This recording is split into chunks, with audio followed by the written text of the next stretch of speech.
საქართველოში ეთნიკური უმცირესობების 65%-ს ენის ბარიერი დღესაც ხელს უშლის სრულფასოვანი უმაღლესი განათლების მიღებასა და დასაქმებაში, რადგან არაქართულენოვან სკოლებში მოსწავლეები არასათანადოდ იღებენ განათლებას ქართულ ენაზე. რეალობა კი საერთო ჯამში იწვევს მათ სოციალურ გარიყვას. საქართველოში მცხოვრები ეთნიკური უმცირესობები ძალიან ხშირად და უმეტეს შემთხვევაში უმაღლესი განათლების მისაღებად მიდიან საზღვარგარეთ. ძირითადად ეს არის აზერბაიჯანი და სომხეთი, ვინაიდან ენის ბარიერის გამო მათ უჭირთ საქართველოში უმაღლესი განათლების მიღება. ეთნიკური უმცირესობების ადაპტაციას ქართულ სოციუმში აქტიურად უწყობენ ხელს არასამთავრობო ორგანიზაციები და ახორციელებენ ისეთ პროექტებს, რომლებიც მორგებულია უმცირესობების საჭიროებებზე, ეხმარებიან ცოდნის ამაღლებაში და შემდგომ დასაქმებაში. მაგალითად, ერთ-ერთი ასეთი ორგანიზაცია ALIC Media საქართველო, რომელმაც გადაამზადა 20-ზე მეტი ახალგაზრდა. ყველაფერი ვასწავლეთ და შემდგომ უკვე თვითონ დაიწყეს სტატიების წერა, თუნდაც საკუთარ სოფლებში რა პრობლემები აქვს და ასე შემდეგ, ამ საკითხებზე. და თვითონ არიან ჩართული ჩვენთვის კონტენტის შექმნის პროცესში. მე ხდებიან ჩვენი სტაჟორები, ხდებიან ჩვენი მოხალისეები. როგორც აღმოჩნდა არაქართულენოვან სკოლებში, სადაც ბილინგური სწავლება მიმდინარეობს, თავად ქართული ენის პედაგოგებიც ვერ საუბრობენ ქართულად. ხარვეზი კი სწორედ განათლების სისტემაშია.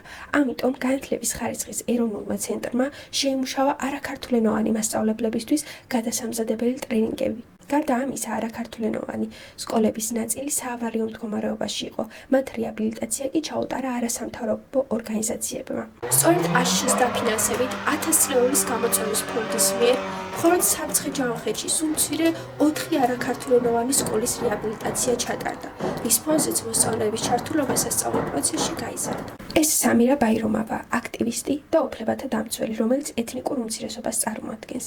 იგი აქტიურად არის ჩართული უმცირესობების პრობლემების მოგვარებაში და იცავს მათ უფლებებს. ის ასევე მაგალითს აძლევს ახალგაზრდებს და აჩვენებს, რომ მათი აზრი მნიშვნელოვანია. ამის გამო ის ხშირად გამხდარა დევნის ობიექტი. აქტივიზმის დაწყებას უწევ მაშინ დაიდო სკოლაში. როდესაც მე საუბრობდი რაღაცა საკითხებზე და ჩემ მასწავლებელი სულ აქცენტს აკეთებდა, შენ ხარ ადამიანი და შენ გაქვს ამის შეცვლის ძალა, შესაძლებლობა. საქართველოში ეთნიკური უმცირესობების 57%-მა მიიღო ზოგადი განათლება. მათგან 16%-მა გააგრძელა უმაღლესი განათლების მიღება უნივერსიტეტებში, აქედან კი მხოლოდ 25%-ია დასაქმებული საქართველოში.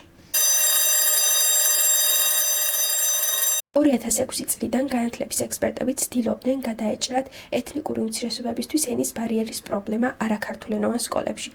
მოსწავლეებს წლების განმავლობაში არ ჰქონდათ ცდომა მათთვის ადაპტირებულ სასწავლო გარემოსთან და განახლებულ ქართულ საგანმანათლებლო სისტემის პროგრამულ წიგნებთან.